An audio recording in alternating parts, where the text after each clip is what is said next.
우리 주위 분들과 인사하겠습니다. 모든 것이 하나님의 은혜입니다.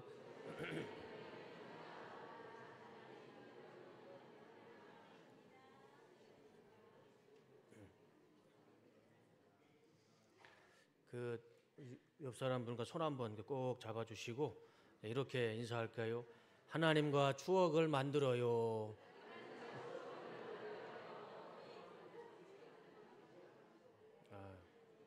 오늘 설교 제목인데 참 시적이고 잘 만들었죠? 네. 하나님과 추억을 만들어요 라는 제목으로 말씀을 나누고자 합니다. 병장이나 간부들이 전역을 하게 되면 저한테 이제 인사를 하러 옵니다. 신고는 아니고 인사를 하러 오게 되면 열에 한 8, 9분 꼭 이 말은 하고 가요. 목사님, 제가 다시는 강원 동천군 남면 시동리에 오지 않겠습니다. 아주 호기롭게 다시는 안 오겠다라고 갔는데 1년도 안 돼서 전화가 옵니다. 목사님, 부대 앞에 있습니다. 유병소 앞에 있습니다. 한번 나와주세요. 1년도 안 돼서 또 찾아와요.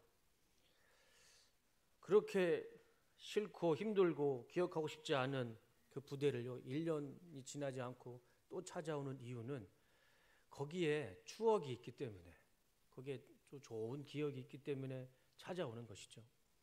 사실 군생활에 좋은 기억은 없습니다. 우리 군생활 하신 우리 장로님, 안수 집사님 다 아시겠지만 세상에 군대 가고 싶은 군대가 어디 있습니까? 고생만 하죠. 정말 죽을 힘을 다해서 군생활 하고 나오고 기억하고 싶지는 않지만 이상하게 미운 종 고운 종 죽을 만큼 힘든 군생활을 마치고 나면 또 그때가 그리워져요. 남자들에게 군생활은 평생 잊지 못할 추억입니다. 그런데 그 추억은요, 나쁜 추억이 아니에요. 고생스러웠지만 아주 좋은 추억으로 남아 있습니다. 남자들끼리 이야기하다 보면 군생활이 꼭 얘기하는데 늘 웃으면서 군생활을 이야기하지 울면서 통곡하면서 군생활 하는 남자들은 없습니다. 다 좋은 추억으로 남겨 있어요. 2025년 우리 특성교회 성도님들 올 한 해 우리가 어떻게 매일 좋은 일만 있을 수 있겠습니까? 때로는 울 일도 있겠죠. 그렇지만 올 한 해 좋은 일, 나쁜 일 다 참고 견디셔서 올 한 해는 좋은 추억으로만 가득한 한 해가 되시기를 주님의 이름으로 축복합니다. 특별히 사람과의 추억도 중요한데 더 중요한 것은 하나님과의 추억을 많이 만드시는 한 해가 되셨으면 좋겠습니다. 하나님과의 만남이 있고 하나님과의 좋은 추억으로 가득한 2025년 그런 한 해가 되시기를 정말 주님의 이름으로 축복합니다. 아직도 예수님과 성령님과의 뜨거운 만남이 없으신 분들이 계시다면 올해를 하나님 앞에 아예 기도를 하시면서 하나님 올해 저를 만나주시고 성령의 뜨거움을 체험케 해주시옵소서. 하나님과 만나는 추억이 정말 올 한 해 이런 만남에 있으시기를 정말 주님의 이름으로 축복합니다. 이렇게 말씀을 드리는 저는 하나님과의 만남에 추억이 있을까요? 없을까요? 어떻게 하셨어요? 제가 아마 청빙 설교 첫날에 아마 제 간증을 했었던 것 같습니다. 저도요, 하나님과의 잊지 못할 추억이 있었습니다. 하나님과의 깊은 만남의 추억이 있었어요. 만약에 그 추억이 없었다면 저는 이 자리에 서면 안 됩니다. 이 자리에 설 수가 없죠. 하나님과의 만나지 않는 목사가 어떻게 설교를 하고 복음을 전가할 수가 있겠습니까? 그래서 제가 청빙 설교가 아니고 지난 3월 첫 주에 그때 제가 처음으로 제 간증을 말씀드렸던 겁니다. 제가 어떻게 해서 하나님을 만났고 또 예수님의 음성을 들었는지 그것을 말씀을 드렸습니다. 지금도 가끔 제가 삶이 힘들고 고단할 때는 그때 그 하나님과의 만났던 그 기억, 그 추억을 떠올리면 힘이 돼요. 사람이 사는 게 추억으로 사는 거 아니겠습니까? 그 추억 가운데 특별히 하나님과의 만남의 축복이 2025년도에는 풍성한 한 해가 됐으면 좋겠습니다. 그러면 어떻게 하면 하나님과의 추억을 만들 수 있을까요? 저는 3가지 방법을 우리 성도님들과 함께 실천하며 살길 원합니다. 3가지 방법은요, 왼쪽에 보시면 나와 있어요. 자, 오른손을 한번 드시고 저를 따라 주세요. 주먹 불끈 주시고 제가 선창을 하면 뒤에 후창을 해주시면 감사하겠습니다. 제가 성격하면은 일독. 예. 성경, 기도, 전도. 요 세 가지만 하면, 예, 손 들어주시오. 요 세 가지만 하면 올 한 해 하나님과의 많은 추억들이 있을 줄로 믿습니다. 설교를 마치겠습니다. 더 이상 할 얘기가 없잖아요. 하나님께 기도하고 전도하고 성경 읽으면 거기에서 하나님과의 많은 만남과 깊은 추억이 있을 줄로 믿습니다. 그래서 또 일찍 이렇게 설교를 끝나면 안 될 것 같아서 좀 자세하게 하나씩 말씀을 드리도록 하겠습니다. 첫 번째로 우리가 하나님과의 추억을 만들기 위해서 성경을 읽어야 됩니다. 지금 내 앞에 이 산의 진미가 막 상다리가 휘어지도록 차려 있다고 생각해 보자고요. 거기에는 정말 값진 음식들이 가득 차 있다고 생각해 보세요. 그런데 그 음식을 산의 진미를 보면서 감탄만 하면 그게 무슨 의미가 있겠습니까? 산의 진미가 내 눈앞에 있고 값비싼 음식이 내 눈앞에 있어 봐야 아무 의미가 없어요. 어떻게 해야 그게 산의 진미가 되고 비싼 음식의 역할을 합니까? 먹어야죠. 음식을 먹어야 그게 산의 진미가 되는 것이고 그 비싼 음식을 먹어야 그 비싼 음식의 값어치를 하는 거죠. 그냥 눈으로 보고 감탄만 하면 아무 의미가 없어요. 성경이 있습니다. 이 똑같다는 것이죠. 이 안에는 하나님의 산의 진미가 담겨 있습니다. 그런데 이 값진 이 하나님의 말씀을 우리가 읽지 않으면 무슨 이 책의 의미가 있겠습니까? 내가 성경을 펴서 이 말씀을 봐야죠. 이 하나님의 산의 진미를 우리가 보고 읽어야죠. 그랬을 때 이 성경에 진정한 값어치가 있는 것이고 가치가 있는 것이죠. 이렇게 멋있게 하드 케이스로 이건 별로 의미가 없어요. 이거를 펴서 읽으셔야죠. 이 하나님의 말씀을 먹었을 때 이 성경의 은혜와 또 값어치는 우리 삶 가운데 나타나는 것입니다. 우리가 하나님과 추억을 만들기 위해서는 하나님과의 만남이 있어야 됩니다. 만나지 않고는 우리는 추억을 가질 수 없잖아요. 그럼 우리는 하나님을 어디에서 만나야 될까요? 무엇으로 하나님을 만나야 될까요? 우리에게 너무 감사한 것은 하나님은 우리에게 딱 한 가지 방법밖에 주지 않으셨습니다. 하나님이 우리에게 주신 하나님을 만날 수 있는 방법, 그것은 성경밖에 없습니다. 성경 66권을 통해 계시를 주신 말씀 외에 하나님이 또 만날 수 있는 방법을 우리에게 주신 적이 있으십니까? 혹시 그런 방법이 있으면 저한테도 알려주세요. 그런 방법 없습니다. 하나님은요 66권의 이 계시의 말씀 외에는 하나님을 만날 수 있는 방법도 길도 주시지 않았어요. 간혹 외국의 선교사들이 전도하러 다니죠. 몰몬 교인들.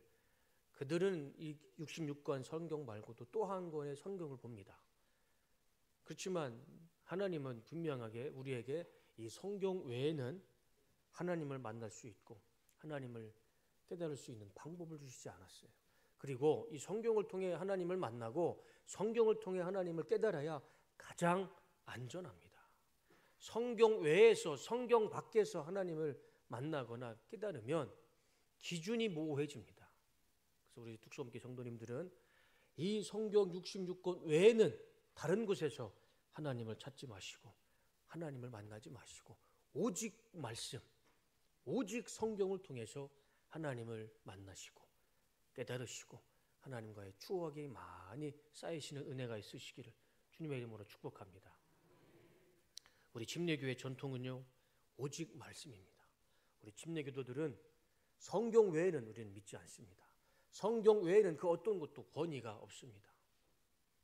우리 침례교회의 정신처럼 성경 외에는 우리는 하나님을 만날 수가 없습니다. 하나님의 역사가 있고 하나님의 서사가 있는 이 성경책, 이 성경책을 올 한 해 많이 읽으셔서 기본적으로 1독은 하셔야겠죠. 기본적으로 1독은 하시고 2독, 3독, 4독을 하셔서 이 성경을 통해서 하나님과의 많은 만남과 추억을 만드시는 우리 성도님 되셨으면 좋겠습니다. 개역 개정 성경은 사실 읽기 힘들어요. 저도 읽기 힘듭니다. 그리고 잘 이해가 안 돼요. 우리가 가지고 있는 개역 성경은.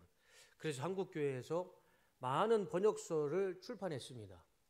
쉬운 성경, 현대인의 성경, 새번역 성경, 공동번역 성경, 우리말 성경, 메시지 성경 한 10가지 되는 것 같아요. 왜 한국교회가 이 개역개정 말고 다른 성경을 번역했을까요? 이 개역개정은 한문, 한자를 번역한 책입니다. 그러니까 어순이 조금 힘들죠. 옛날 고어, 쓰지도 않는 어순과 어법을 그대로 번역을 해놨어요.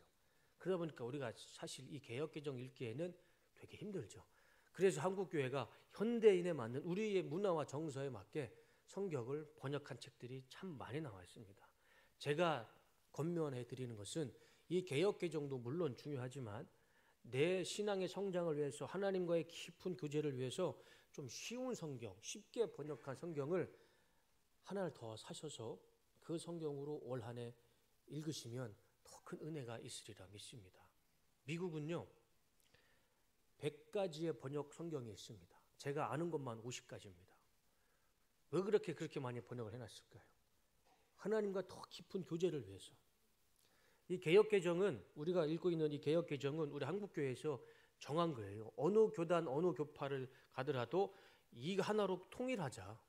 그래서 통일한 것이지 이 개역개정이 어떤 정통이 있고 권위가 있어서 이 성경책만 읽는 건 아닙니다. 그거를 우리가 좀 유념을 했으면 좋겠습니다. 지난 2021년 기독교 출판사 성서원에서 스토리텔링 성경이라는 책을 출판했습니다. 기사를 보여주시면 국민일보에서 저런 기사가 나왔는데 저 책을 출판하고 저작한 분들이 신학교 교수, 목사, 작가, 신학 박사, 그림 그리는 아티스트들이 다 참여해서 저 스토리텔링이라는 성경을 만들었습니다. 여전히 한국교회는 저렇게 다양한 번역서를 출판을 합니다. 그 이유가 뭘까요? 이유는 저 제목에 있어요. 이야기로 쉽게 쓴 성경을 통해 말씀에 더 가까이 다가가기 위해서 한국교회는 여전히 노력을 하고 있는 것입니다. 그래서 우리가 올 한 해 하나님 말씀을 더 깊게 묵상하기 위해서는 참고서 같은 그런 좀 쉬운 번역 성경 도서관이나 아니면 서점에 가셔서 한번 성경 한번 읽어보세요. 읽어보시고 이 성경이 좋겠다 싶으면 이 개역개정을 원문으로 하시고 또 다른 번역서를 참고서로 하셔서 이 두 가지를 번역하면서 읽게 되면 더 큰 하나님의 추억이 말씀을 통해서 나타날 것이라 믿습니다. 지난 1월 1일 날 송구영신 예배를 마치고 오후에 아들이 제 소호가 신년이 됐는데 선물이 없냐고 물어보더라고요. 그래서 선물을 사주겠다고 했습니다. 뭘 갖고 싶냐 물어보니까 피카츄 그걸 뭐라고 하죠? 포켓몬, 포켓몬 그 장난감을 사달라고 그러더라고요. 너무 비싸요, 장난감들이. 그래서 신년도 되기도 했으니까 선물을 사주겠다고 하고 어디로 제가 데리고 갔냐면 저기 건대 앞에 있는 교보문고로 데려갔습니다. 서점에 데려갔어요. 그래서 네가 원하는 거 다 사라. 사주겠다. 그러더니 한참을 여기저기 구르더니 포켓몬 피카츄에 관련된 그림책 2권을 사더라고요. 가격을 보니까 한 12,000원 됐습니다. 그래서 그 정도야 제가 충분히 사줄 수 있죠. 그래서 사주려고 이제 가지려고 이제 대선을 때려 가려고 하는데 제 한 책에 눈에 들어왔어요. 그 책 제목이 뭐냐면 조혜련의 잘 보이는 성경 이야기라는 책이었습니다. 아주 두껍더라고요. 이 성경책보다 2권 되는 것 같아요. 두께가 크고 아주 두꺼운 책이었습니다. 그래서 조혜련 씨 아시잖아요. 개그우먼 조혜련 씨가 요즘 막 TV 나와서 간증도 많이 하시던데 도대체 어떻게 써놨길래 좀 궁금했습니다. 살 것까지는 아니었어요. 그래서 그 책을 펴보니까 성경을 이야기식으로 풀이해놨어요. 다 풀이한 게 아니고 창세기라면 창세기의 어떤 그 사건들을 그림도 그려놓고 밑에다가 아주 쉽게 설명을 해놨어요. 풀이를 해놨어요. 번역을. 그래서 어른들이 보기는 것보다는 아이들이 보기에는 참 좋겠더라고요. 그래서 소호한테 물어봤어요. 소호야, 이 책이 성경책인데 이거 사주면 읽을 수 있겠어? 물어봤어요. 그러더니 한참을 지가 보더니 읽을 수 있겠다는 겁니다. 그래서 잘 됐다 싶어가지고 그 책을 덮어놓고 이제 살려고 책 뒤에 가격을 보니까 제가 가격을 먼저 본 다음에 물어봤어야 돼요. 책 한 권이 55,000원인 겁니다. 제가 지금까지 많은 책을 사봤어도 55,000원짜리 책을 사본 적이 없어요. 그런 책은 도서관에 가면 있습니다. 도서관이나 학교 도서관에 가면 볼 수 있는데 55,000원짜리 책을 제가 들고서 무겁기도 하지만 막 떨리더라고요. 워낙 비싸니까. 근데 이제 소호하고 약속을 했기 때문에 그 책을 사서 가지고 왔어요. 피카츄 두 권하고 성경책 한 권하고. 근데 때마침 하나님의 계획하심이 있는 게 뭐냐면 소호가 방학을 했는데 학교 선생님이 아침에 일어나서 30분 책을 읽기를 숙제를 내줬어요. 잘됐다 싶어서 그 성경책을 지금 아침에 일어나면 30분씩 그거를 읽고 있습니다. 소호 엄마가 읽게 해주고 있어요. 하루는 저녁에 제가 집에 가서 소호한테 물어봤습니다. 소호야, 오늘 성경 얼마 어느 정도 읽었니? 물어보니까 출애굽기까지 읽었다고 합니다. 출애굽기까지. 제가 물어봤어요. 그러면 오늘 읽었던 성경 중에 기억 남는 것이 뭐가 있니? 물어보니까 한참을 고민하더니 어떤 할아버지가 자기의 아들을 칼로 죽이는 게 기억에 납니다. 성경에 그런 게 어디 있어요? 할아버지가 아들을 칼로 죽이는 게 어디 있어요? 그게 창세기에 나오는 이야기인데 어느 부분일까요? 예, 아브라함과 이삭을 보고 할아버지가 아들을 죽이는 걸 기억하는 거예요. 그래서 제가 감사했습니다. 그래도 55,000원 값을 하는구나. 할아버지가 아들을 죽이든 아들이 할아버지를 죽이든 어쨌건 기억에 남은 거잖아요. 성경을 읽고 그게 머릿속에 남았던 거잖아요. 그래서 제가 너무 감사했습니다. 55,000원 값을 하는구나. 어찌됐든 잘못된 정보라 할지라도 할아버지가 아들을 죽인다는 기억이라 할지라도 아침에 30분 성경을 읽어서 그것이 기억이 났던 거예요. 제가 제대로 설명해 줬죠. 그거는 할아버지가 아들을 죽이는 게 아니고 하나님이 아브라함에게 아들을 제물로 바치라고 했을 때 그렇게 바친 거다. 이제 그제서야 이제 소호는 이해를 했죠. 이렇게 성경을 읽어야 내 머릿속에도 기억에 남고 그것을 읽고 내 것이 됐을 때 그게 하나님의 말씀이 되는 것이죠. 설교를 아무리 많이 들어도요, 내가 성경 한 구절을 읽고 깨닫는 거에 비하면 설교는요 아무것도 아니에요. 진짜 달고 오묘한 말씀은 설교에 없어요. 성경 말씀을 읽고 내가 깨달았을 때 거기에 달고 오묘한 말씀이 있는 것이지, 여기에서 아무리 훌륭한 목사가 아무리 설교를 잘해도요 내가 말씀 읽고 깨달은 거에는 미치지 못합니다. 프랑스의 대문호 빅토르 위고라는 사람은 이렇게 얘기를 합니다. 영국은 두 개의 위대한 책을 가지고 있는데 하나는 셰익스피어의 책이고 또 하나는 성경이다. 영국을 가장 오래 통치했던 빅토리아 여왕은 이렇게 왕이 되면서 백성들에게 아예 선포를 합니다. 나는 영국을 하나님의 말씀 성경으로 통치할 것이다. 그렇게 아예 선포를 합니다. 그리고 성경의 말씀대로 영국을 통치했을 때 그가 제위했던 64년 동안 가장 부강한 대영 제국을 건설하게 됩니다. 그건 이미 영국 역사에 증명된 사실이죠. 1517년 독일의 마틴 루터가 종교개혁을 한 이후에 가장 먼저 한 것이 무엇인 줄 아십니까? 그 전까지는 독일 사람들이 성경을 읽지 못했습니다. 그냥 교황이나 추기경들이 하는 거짓 설교, 거짓 성경 해석만 들었어요. 그래서 중세시대가 암흑기라는 것입니다. 그런데 종교개혁을 하고 루터가 가장 먼저 한 것이 뭐냐면 히브리어, 헬라어, 라틴어 성경을 다 번역시켜버립니다. 다 독일어로 번역을 시켜놔요. 그래서 지금까지는 독일 사람들이 성경을 읽지 못했는데 마틴 루터가 번역한 성경으로 독일 사람들이 성경을 읽기 시작합니다. 그래서 독일 사람들의 말씀의 영성이 깨지기 시작합니다. 그래서 그 말씀의 영성이 개신교의 영성이 됐고 그 말씀의 영성이 지금 우리 이 침례교회 성도님들을 통해서 그 말씀의 영성은 이어져 오고 있는 것입니다. 우리도요, 종교개혁이 실패했다면 이거 못 읽었을 겁니다. 우리도 히브리어와 헬라어와 라틴어를 공부해야 그나마 성경을 읽었을 것입니다. 우리가 성경을 읽고 있기 때문에 하나님과의 깊은 만남이 있기 때문에 우리는 이렇게 하나님 앞에 우리의 신앙 고백으로 예배를 드리고 있는 것입니다. 이런 하나님의 은혜가 오늘 올 한 해 하나님과의 말씀을 통해서 깊은 추억들이 많은 한 해가 되시기를 주님의 이름으로 축원합니다. 성경은 교양 서적이 아닙니다. 자기계발서도 아니고 처세술도 가르치는 처세술을 위한 책도 아닙니다. 이것은 하나님의 말씀이고 하나님을 만나고 체험하는 하나님의 말씀입니다. 이 말씀을 통해서 하나님을 깊이 만나시기를 주님의 이름으로 축복합니다. 두 번째는 하나님과의 추억 만들기, 두 번째는 1시간 기도하자입니다. 1시간을 기도하자. 내가 누군가와 매일 1시간씩 기도하면 그 사람은 모르는 것이 없을 겁니다. 한 달만 저와 같이 1시간 만나서 이야기하다면요, 저에 대해서 모르는 게 없을 겁니다.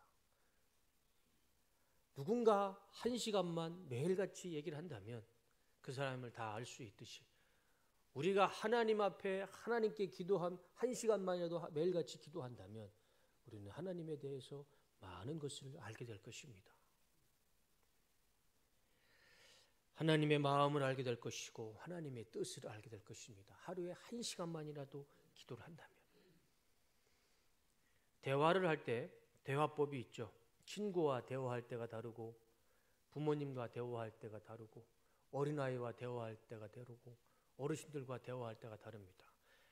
역시 하나님과 대화할 때도 우리는 달라야 됩니다. 2022년 출판된 말하기 전에 생각했나요라는 책이 있습니다. 이 책은 사람이 대화를 하면서 어떻게 대화를 해야 되는지 대화법을 설명해 주는 책입니다. 이 책에서 두 가지만 제가 말씀을 드리면 대화를 할 때 이것을 유념해야 됩니다. 의미 없는 같은 말을 반복하지 말아야 된다. 우리가 대화를 할 때 의미 없고 정말 쓸모없는 이야기, 그냥 빈말을 계속 반복해서 하는 사람들과 대화를 하면 그 대화는 깊어질 수가 없습니다. 그 사람과는 대화가 더 이상 진척이 안 되죠. 작년에 제가 우리 설교 시간에도 말씀을 드렸는데 한 10월 달이었을 겁니다. 제 목양실에서 노크를 하더라고요. 그래서 문을 열어보니까 어떤 젊은 양복을 입은 사람 한 명과 또 깔끔하게 옷을 차려입은 중년의 여성이 찾아왔습니다. 한마디가 저와 교제를 하고 싶다. 그래서 찾아왔다라고 그러더라고요. 그래서 몇 번 얘기를 해보니까 저기 왕십리 신천지 교회 목사였습니다. 그 왕십리 신천지 교회 목사하고 거기 교회 성도가 저와 교제하고 싶어서 저를 찾아왔던 거예요. 제가 한마디 했습니다. 신천지 목사라는 걸 제가 알게 되고 한마디 했죠. 난 당신하고 교제할 이유가 없으니까 돌아가라. 당신하고 교제할 시간도 없다. 바쁘다. 근데 안 가는 겁니다. 안 가는 거예요. 나는 신천지 당신들이 믿는 이만희에 대해서 논의하고 싶지도 않고 그냥 방해주지 말고 그냥 나가라. 그래도 안 나가요. 그러더니만 저한테 한다는 이야기가 저랑 같이 성경에 대해서 토의를 하자는 겁니다. 토론을 하자는 거예요. 왜 신천지가 이단이라고 하는지, 왜 신천지를 거부하는지 저하고 한번 토의와 토론을 해보자는 겁니다. 성경을 가지고. 제가 그랬죠. 그럴 필요도 없다. 그냥 가라. 방해하지 말고 가라. 근데 안 가요. 계속 저한테 토론을 하자는 겁니다. 저한테 어떻게 얘기를 하냐면 자기네 교회 그 왕십리 신천지 교회 성도들하고 원래 뚝섬교 성도님들하고 한 곳에 모여서 같이 토론을 해보자는 겁니다. 누가 맞는지, 왜 신천지가 틀리다고 하는지. 그 쓸데없는 말, 아무 의미도 없잖아요. 이미 하나님 잘 믿고 살고 있는 목사한테 그런 쓸데없는 말을 계속 반복해서 하는 겁니다. 대화가 안 되잖아요. 피곤해지잖아요. 그래서 제가 그 두 사람을 1층으로 데리고 왔습니다. 데리고 와서 제가 조용히 현관문을 잠그고 경찰에 신고했습니다. 그래서 경찰이 와가지고 정리해 줬어요. 그렇게 신천지들하고 대화를 하니까 정말 말 그대로 말이 안 통하더라고요. 쓸데없는 말을 계속 반복하니까. 마태복음 6장 7절에 예수님이 이렇게 말씀하셨습니다. 다 같이 한번 읽어보겠습니다. 시작.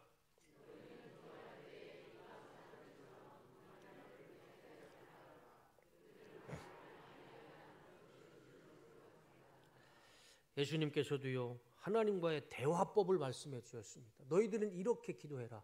하나님과 이렇게 대화하라. 그 핵심이 무엇입니까? 쓸데없는 말, 빈말, 우리 개역개정으로는 중언부언, 그런 얘기 많이 하지 마라. 하나님이 그런 말 많이 한다고 들어주시지 않는다. 많이 기도한다고 의미도 없는 말, 중언부언 많이 해봐야 하나님이 들어주시지 않는다. 우리가 하나님과 기도할 때, 하나님과 대화를 할 때 이거는 꼭 명심했으면 좋겠습니다. 이거는 예수님이 직접 가르쳐 주신 기도법, 대화법입니다. 우리가 기도하실 때요, 가끔씩 좀 중언부언할 때가 있죠.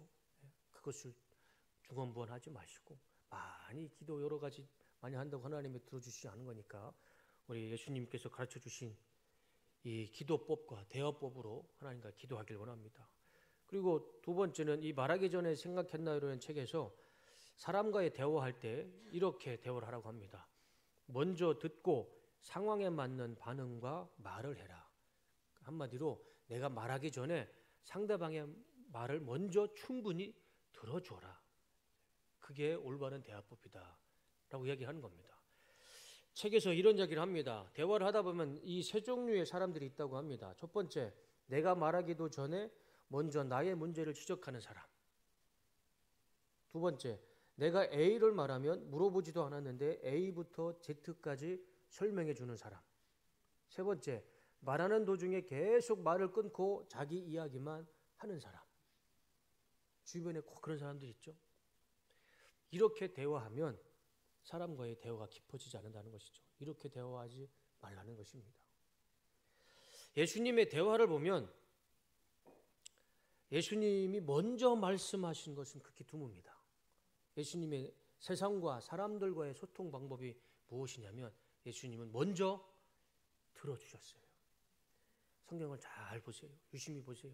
예수님이 먼저 막 말씀하시고 가서 지적하시고 A부터 Z까지를 이거다 그렇게 장황하게 말씀하지 않으셨어요.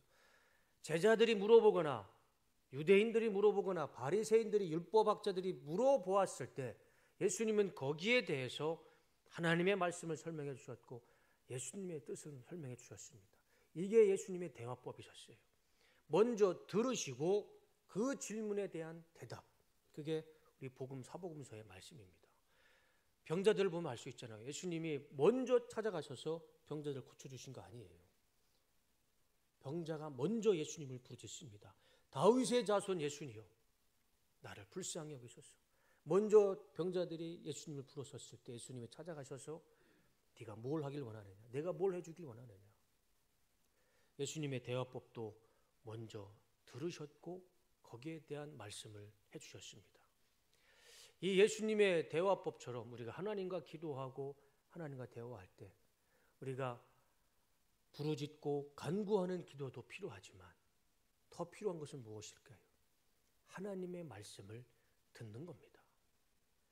우리가 기도라고 생각했을 때는 우리가 계속 간구하고 부르짖고 하나님의 내 목소리가 하늘에 닿기까지 기도하는 것이라고 생각하지만 기도의 궁극적인 목적은 무엇입니까? 내가 하나님 앞에 얘기하는 시간입니까? 하나님의 뜻을 내가 깨닫는 시간이 기도입니까? 하나님의 뜻을 내가 듣는 시간이 기도잖아요. 그게 궁극적인 목적이잖아요. 고려신학대학원의 김순성 교수는 기도를 이렇게 얘기를 합니다. 참된 기도는 듣는 것이다. 기도는 들어야 하는 시간입니다.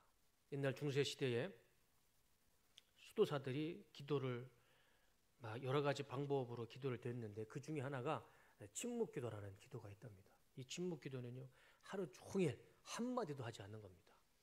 한마디도 하지 않고 조용히 하나님의 말씀을 듣는 기도를 드린다고 합니다.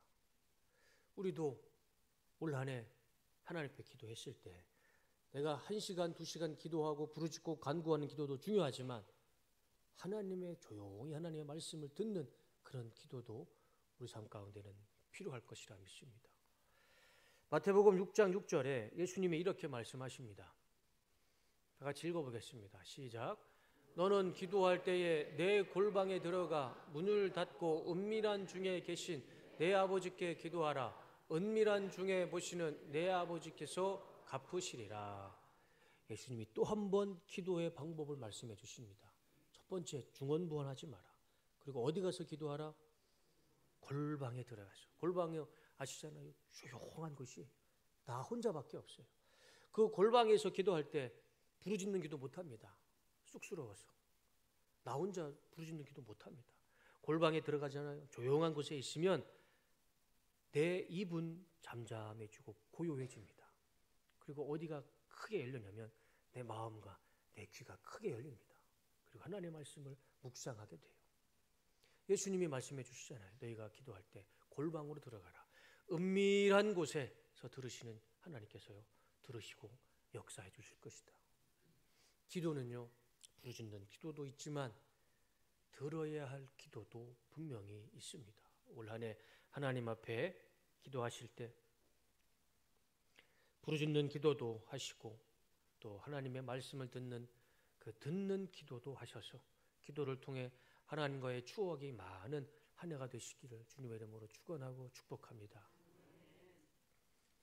마지막으로 하나님과의 추억 만들기 세 번째는 한 사람을 전도하자입니다. 제가 연초에 한 사람을 전도할 때 기간이 얼마라고 제가 말씀을 드렸죠? 1년이라고 말씀을 드렸잖아요. 근데 그게 조금 바뀌었다고 제가 광고를 들었습니다. 1년이 아니고 한 달에 한 명씩. 누가 바꿨는지는 모르겠지만 바뀌었대요. 그래서 1년에 12달이면은 1년이면 몇 명을 전도해야 될까요? 12명. 네. 12명, 1년에 12명 전도해서 하나님과의 깊은 만남과 추억이 있는 한 해가 됐으면 좋겠습니다. 지금 우리가 하나님을 믿고 구원받아서 천국 백성으로 살아가는 이유는 내가 하나님을 믿고 나의 결단과 선택으로 인해서 하나님을 믿고 구원받고 천국 백성으로 살아가는 거 아닙니다. 절대 그렇지 않습니다. 누군가가 나에게 복음을 증거해 주셨고 예수님을 소개해 주셨고 누군가가 나에게 이 뚝섬교회로 인도해 주셨기 때문에 내가 예수님을 믿게 됐고 이 뚝섬교회에 오게 됐고 하나님의 천국 백성으로 살아갈 수 있게 된 것입니다. 내가 내 선택으로 결정한 것은 아무것도 없습니다. 만약 내가 알아서 혼자 하나님 믿고 구원받고 교회 왔다라고 생각하는 사람이 있다면 그건 틀린 이야기입니다. 그거는 무슨 말이냐면 내가 어머니 태에서 태어나지도 않고 내가 지금까지 나 혼자 태어나서 나 혼자 살아왔다. 그 말하고 똑같은 겁니다. 말이 안 되는 거예요. 2000년 전부터 이미 예수님의 복음은 누군가에 의해서 계속 전해지고 있습니다. 그 가운데 그 복음을 우리도 누군가에 의해서 들었고 누군가에 의해서 교회에 지금 전도를 받고 이 자리에 온 것입니다. 전하는 자가 없으면 듣는 자도 없습니다. 로마서 10장 13절과 15절 말씀을 보면 다 같이 한번 읽어보겠습니다. 시작. 누구든지 주의 이름을 부르는 자는 구원을 받으리라. 그런즉 그들이 믿지 아니하는 이를 어찌 부르리요? 듣지도 못한 이를 어찌 믿으리요? 전파하는 자가 없이 어찌 들으리요? 보내심을 받지 아니하였으면 어찌 전파하리요? 기록된 바 아름답도다. 좋은 소식을 전하는 자들의 발이요 함과 같으니라. 분명히 말씀하시죠. 전하는 자가 없고 전파하는 자가 없으면요 듣는 자는 없습니다. 지금 내가 이 자리에 있는 것은 누군가가 나에게 복음을 전거해 주셨기 때문에 내가 이 자리에서 하나님 앞에 예배를 드리고 있는 것입니다. 그리고 우리 그리스도인들의 가장 큰 능력과 권세는 전도에 있습니다. 복음 전파에 있어요. 사도행전 4장 33절 사도들이 큰 권능으로 주 예수의 부활을 증언하니 무리가 큰 은혜를 받아. 사도들이요 예수 그리스도의 복음을 증거했을 때 권능으로 복음을 증거했을 때 큰 무리에게 하나님의 은혜가 임했던 것입니다. 전도를 많이 하는 사람들에게는 특징이 있습니다. 대부분 간증을 들어보면 이 전도를 통해서 하나님을 만나고 하나님의 놀라운 기적을 체험하게 됩니다. 전도하는 사람은 복음을 전하는 사람은 그 삶에 하나님의 추억이 참 많습니다. 제가 작년 3월에 뚝섬교회에 와서 많은 권사님들한테 들은 이야기 중에 하나가 뭐냐면 우리 뚝섬교회에 전도의 여왕이 계시다는 거죠. 가장 많이 전도하신 분이 바로 우리 서상희 권사님이라고 제가 들었어요. 전도의 여왕. 제가 우리 권사님하고 몇 번 이야기를 했는데 권사님 말씀이요 다 간증이에요. 간증. 내가 이렇게 해서 전도하고 이렇게 해서 전도하고 우리 권사님의 전도가 우리 김일주 장로님의 가족을 변화시키셨어요. 우리 권사님한테 간증을 말씀해 달라면 아마 끝도 없을 겁니다. 하나님과의 추억이 우리보다 갑절로 많으실 거예요. 그 이유가 뭘까요? 전도하는 자는요 하나님과의 추억이 많습니다. 사도행전 4장 30절 말씀처럼 전도하는 자는 복음을 전하는 자는요 권능이 있고 하나님의 은혜가 있어요. 복음을 전하고 전도하는 자에게 권능이 있고 은혜가 있는데 어떻게 하나님의 추억이 없겠습니까? 전도하는 자에게는 하나님의 추억이 갑절의 은혜로 있을 줄로 믿습니다. 그래서 올 한 해 우리도 서상희 권사님을 본받아서 많은 분들에게 전도하시고 또 복음을 전하셔서 권능과 은혜를 받고 하나님과의 깊은 만남과 추억이 가득한 한 해가 되시기를 주님의 이름으로 축원하고 축복합니다. 오늘 본문의 말씀을 마지막으로 보겠습니다. 다 같이 읽어보겠습니다. 시작. 주의 성도들아 여호와를 찬송하며 그의 거룩함을 기억하며 감사하라. 그의 능엄은 잠깐이요 그의 은총은 평생이로다. 저녁에는 울음이 깃들일지라도 아침에는 기쁨이 오리로다. 다윗이 이야기합니다. 올 한 해 하나님의 거룩하심을 기억하고 추억하며 감사하는 일들로 가득한 한 해가 되시기를 축원합니다. 매일 성경을 읽으시고 매일 하나님과 1시간씩 대화를 하시고 기도를 하시면서 한 달에 한 명씩 전도하며 살아갈 때 우리 삶 가운데 권능이 임할 것이고 은혜가 임할 것이고 하나님과의 이루 말할 수 없는 추억들로 가득할 줄로 믿습니다. 그래서 2025년 12월 31일 송구영신 예배 때 우리가 지난 한 해 하나님께서 주신 추억으로 감사로 감격의 눈물을 흘리는 올 한 해가 되시기를 주님의 이름으로 축원합니다. 기도하겠습니다.